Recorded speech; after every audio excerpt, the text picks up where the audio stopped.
You know, if you ever take a close look at the UK's House of Lords, you find some, well, some pretty strange historical features that don't seem to make a lot of sense today. So in this explainer, we're going to unpack two of the most confusing ones, the bishops and the whole legacy of the judges. Right? It's a totally fair question, and probably the first thing a lot of people think when they find out about the makeup of the UK's second chamber. And that question, it gets right to the heart of the puzzle we're digging into. So, what is the real story here?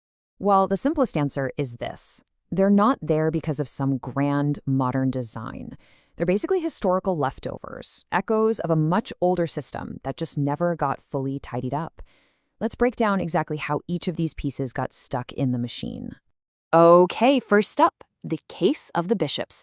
You might hear them called the Lords Spiritual, and their story is woven deep into the history of the British state itself. So look at this contrast. Historically, you couldn't separate the church and the state.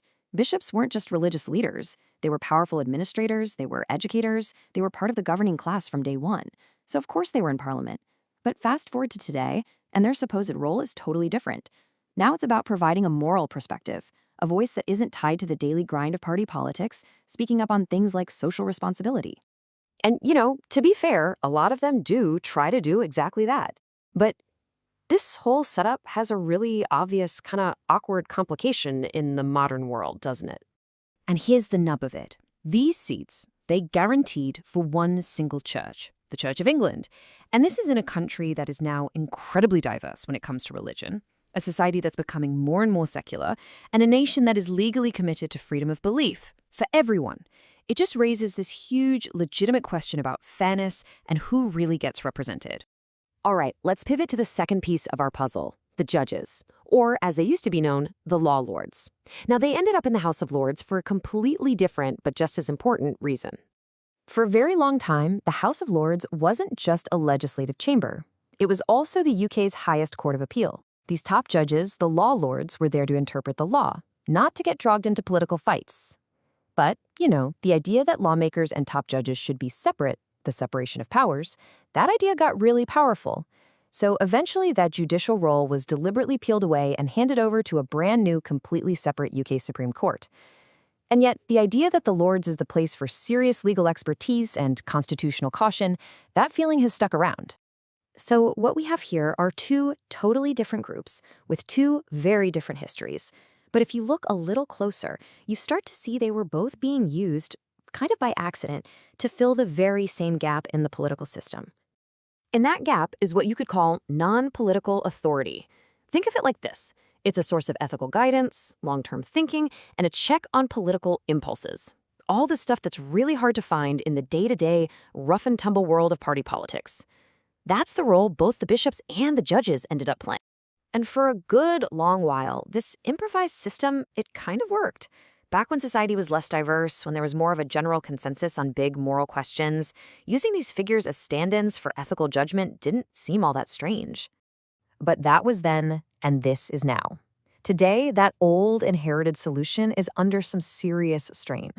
You could say the foundations of that whole arrangement are starting to creak. And you can pretty much see how it happened, step by step. First, society got way more diverse and secular. That meant the moral questions politics had to deal with got a lot more complex, with no easy answers. So the job of having these huge ethical debates just got bigger and harder.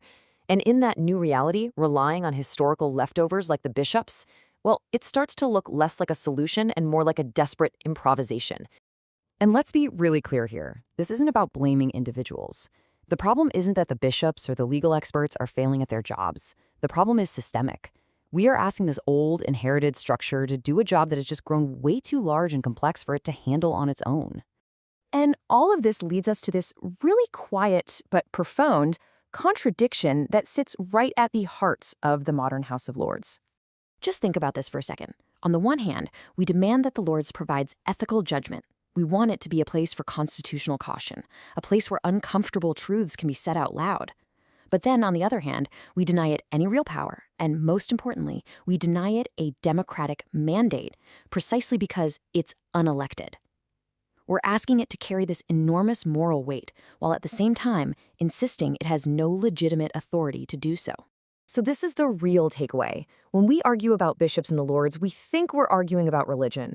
When we talk about the role of judges, we think we're arguing about law, but we're not. The real debate, the one hiding underneath, is about something much, much bigger. We just haven't figured out where moral reasoning and long-term ethical thinking actually belong in our political system. Which leaves us with one last big question. We've been using this inherited, patched-together system to handle some of our most difficult political and moral questions. So, if we all agree that this setup was never actually designed for the job it's now being asked to do, well, that forces us to ask, what would a system that is designed for it actually look like?